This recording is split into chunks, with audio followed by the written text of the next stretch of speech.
अऊज़ु बिल्लाहि मिनश शैतानिर रजीम बिस्मिल्लाहिर रहमानिर रहीम अल्लाहुम्मा सल्लि अला सय्यिदिना व मौलाना मुहम्मदिन व अला आलि सय्यिदिना व मौलाना मुहम्मदिन व बारिक वसल्लम। My dear student, this is Yasin Ahmad Binai and today's topic is about to study the layout and treatment analysis under the concept of designs of experiment. Designs of experiment, as you remember, जो student जिनको मैंने पहले पढ़ाया है, तो I gave them a concept accordingly. इस video में भी मैं वो कॉन्सेप्ट दे रहा हूँ कि if we just think deeply, तो हम ये देखते हैं कि पूरी दुनिया में डेटा को ऑब्टेन करने के तीन मेजर सोर्सेज हैं जो कि बहुत ज़्यादा रिनाउंड है, बहुत ज़्यादा यूज़ होते हैं। मैं ये नहीं कह रहा कि सिर्फ तीन ही सोर्सेज होते हैं, तीन सोर्सेज के अलावा भी हो सकते हैं, लेकिन मोस्टली जो डेटा हमारे पास आता है वो तीन सोर्सेज से आता है, in which the first source is survey. And then what is survey? Survey is about getting opinion, right? तो वो किसी तरह का भी एक सवाल किसी से पूछ लें, आप जवाब मिल जाएगा, आपको सर्वे हो गया। आपको ज़्यादा सवाल चाहिए तो you can develop a questionnaire of multiple question and then distribute it among the respondent and then you can get the data.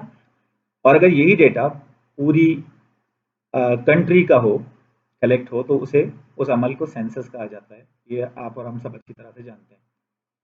सर्वे की कितने टाइप्स होती हैं, सारी चीज़ें तो मैं अर्लियर कोर्सेज में डिस्कस कर चुका हूँ। तो पहला तो सोर्स ये है कि सर्वे, जिससे आप डेटा ऑब्टेन कर लेते हैं। ओपिनियन सीकिंग एक्सरसाइज कहते हैं इसको। ये लोगों से हासिल किया जाता है, ये बाय मीन्स ऑफ ऑब्जर्वेशन हासिल किया जा सकता है। प्राइमरी डेटा, सेकेंडरी डेटा जिसे आपने सुना होगा, मैगजीन्स, न्यूज़पेपर या कोई डेटा छपा हुआ है वहाँ से ऑब्टेन कर लिया, वो सर्वे की टाइप्स हैं सारी। दूसरा जो सोर्स है दैट इज कॉल्ड एक्सपेरिमेंट।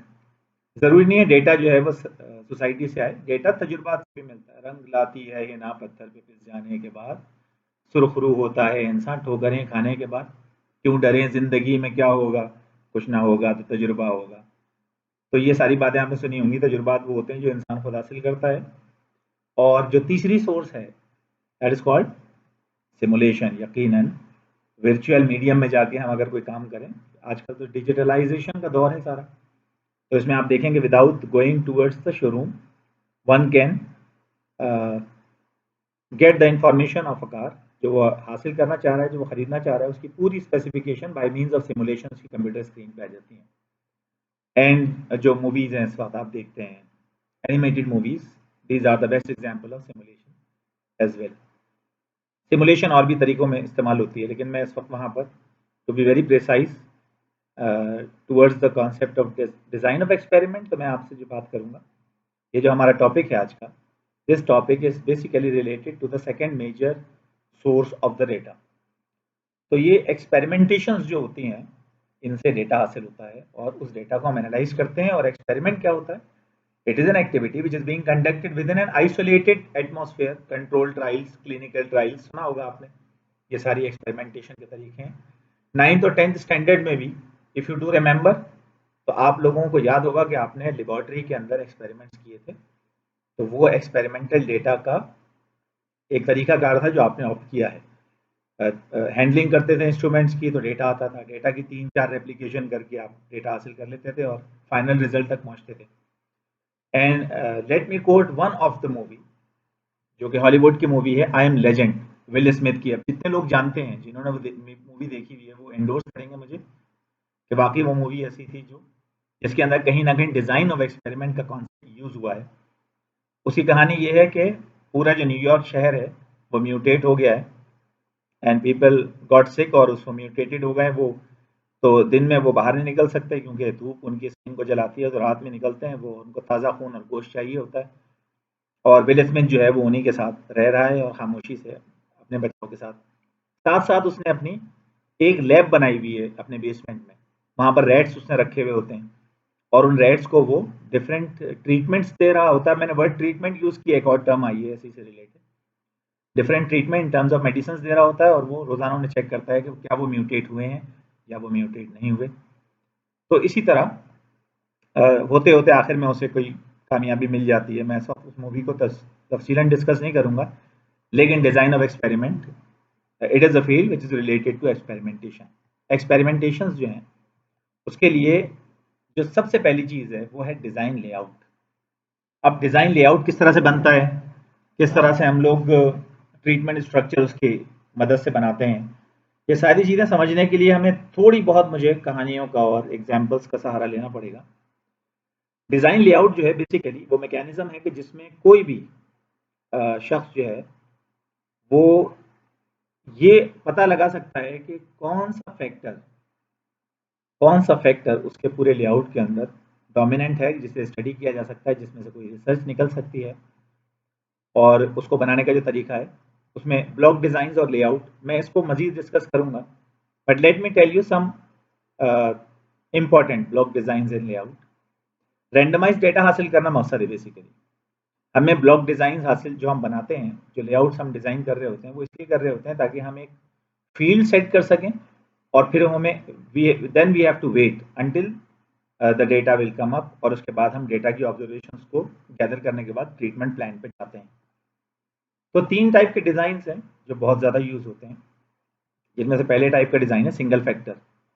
अब इसे याद कर लें खाली, सिंगल फैक्टर डिज़ाइन जिसमें एक फैक्टर मसरूफ़ अमल हो और पूरा का पूरा डेटा जो है हमारा उस फैक्टर के अंडर, उसके अम्ब्रेला के तहत हासिल किया गया हो। इसे हम कंप्लीटली रैंडमाइज्ड डिज़ाइन यानी सीआरडी कहते हैं। Second type of design layout is called two factors, जब हम एक फैक्टर और ऐड कर देते हैं, वो रैंडमाइज्ड ब्लॉक डिज़ाइन कहलाता है। और इसी तरह three factors design Latin square design कहलाता है। तो ये फैक्टर्स क्या होते हैं सबसे पहले तो, और ये 1 फैक्टर, 2 फैक्टर, 3 फैक्टर के बाद भी कुछ हो सकते हैं, यकीनन मल्टी फैक्टर्स पे जा सकते हैं। ये तो एक तरह से समझ लें कि हमारा लॉन्चिंग पैड है ये, यहाँ से हमें उड़ना है, उसके बाद तो हम मल्टीपल फैक्टर डिज़ाइन जो है ना, मल्टीपल लेयर डिज़ाइन के ऊपर चले जाते हैं। सिंगल फैक्टर, 2 फैक्टर, 3 फैक्टर्स की अगर बात करें, फैक्टर होता क्या? फैक्टर जो है बेसिकली एक ऐसा डेटा है, एक ऐसी सोर्स है कि जिसे हम इस इरादे के तहत सेलेक्ट करते हैं कि इसमें से हमें कुछ ना कुछ सिग्निफिकेंस मिल जाए। जिस तरह ह्यूमन एक फैक्टर है, आप मानते हैं? लोग, हर इंसान दूसरे से अलग, हर ताले की चाबी अलग, सुना होगा आपने। तो एक ग्रुप को इमेजिन करें, 4-5 लोगों का ग्रुप बैठा बातें कर रहा है और आप एज एन ऑब्जर्वर दूर से उन्हें देख रहे हैं। क्या क्या पॉसिबिलिटीज होती हैं जो आपने देखा हुआ है, लोगों को कई दफ़ा आपने ग्रुप में बातें करते सुना होगा। ये कहानी बताना इसलिए ज़रूरी है ताकि मैं आपके जहन में एक मैपिंग कर दूं कि हम डिज़ाइन लेआउट में ये करने क्या जा रहे हैं। बेसिकली जब ग्रुप में बैठे हुए लोग बातें कर रहे होते हैं तो सारे लोग बातें नहीं कर रहे होते, उसमें से कुछ लोग ऐसे होते हैं जो खामोश बैठे होते हैं और एक दो पार्टिसिपेंट जो है ना वो बहुत ज़ोर ज़ोर से बोल रहे होते हैं, डोमिनेंट होते हैं वो। तो आप उन्हें देख के अंदाज़ा लगा लेते हैं कि ये जो है ना सिग्निफिकेंट रोल प्ले कर रहे हैं इन 5 के दरमियान। या तो कोई एक बोल रहा होगा, बाकी सारे सुनने लग जाएंगे। शुरू में तो सभी बोलेंगे ना, फिर एक कोई ऐसा ज़रूर होगा जो अपनी स्किल्स की मदद से डोमिनेट कर जाएगा उस ग्रुप के ऊपर और वही बोल रहा होगा। जैसे कहें, जिस जाता तस जान लिया ते होर हुए जुलमोर ने मेरी बिगल दे चोर ने। ये वही वाली बात है कि कोई एक सिग्निफाई हो जाता है सब उसे, तो आप उसे देख के कहते हैं ये सिग्निफिकेंट इम्पैक्ट इसने पैदा कर दिया। गोया इस ग्रुप के अंदर ह्यूमंस का जो फैक्टर है ना उसको स्टडी किया जा सकता है, क्योंकि इसमें एक ह्यूमन जो है वो डोमिनेट कर रहा है, सिग्निफाई कर रहा है। अच्छा, ये भी तो हो सकता है 2 कर रहे हैं, बिल्कुल हो सकता है 3 कर रहे हैं, ये भी हो सकता है सारे के सारे कंट्रीब्यूट कर रहे हैं। तो आप कहेंगे सबका इम्पैक्ट जो है ना बराबर है, एक जैसा इम्पैक्ट है, कोई सिग्निफिकेंस नहीं है इनमें, इनके दरमियान कोई मुकाबला नहीं हो रहा है, एक जैसे लोग हैं। गोया इस फैक्टर की स्टडी जो है ना वो ठीक नहीं है, कोई और फैक्टर इसमें ऐड करना पड़ेगा। अब या तो चाहें आप लोग बढ़ा दें, या आप चाहें तो माहौल के अंदर कुछ और चेंजेस इस तरह करें कि जिस तरह फैक्टर्स इंप्रूव करते जाएं, इंक्रीज करते जाएं। अच्छा, आपने ये भी देखा होगा, एक अगर डोमिनेट कर जाता है तो हो सकता है वो किसी एक मेंबर को सप्रेस कर रहा हो। ऐसा ही होता है ना कि एक डोमिनेट कर गया, दूसरे को उसने बातों बातों में पकड़ लिया, घेर लिया, और उसके बाद उसको उसने सप्रेस करना शुरू किया। तो आप देखते हैं कि यार एक फैक्टर तो बिल्कुल डाउन हो गया, एक फैक्टर अप हो गया। तो इसी तरह से ट्रीटमेंट स्ट्रक्चर जो है वो बनते हैं और एनालाइज किए जाते हैं। अब जो बातें मैंने सिर्फ बातों बातों में बताई हैं आपको, यही हम बाकायदा मैथमेटिकली करेंगे। इसके बाद वाली वीडियो के अंदर मैं आपको बताऊंगा कि डिज़ाइन लेआउट्स किस तरह से बनते हैं। Stay tuned.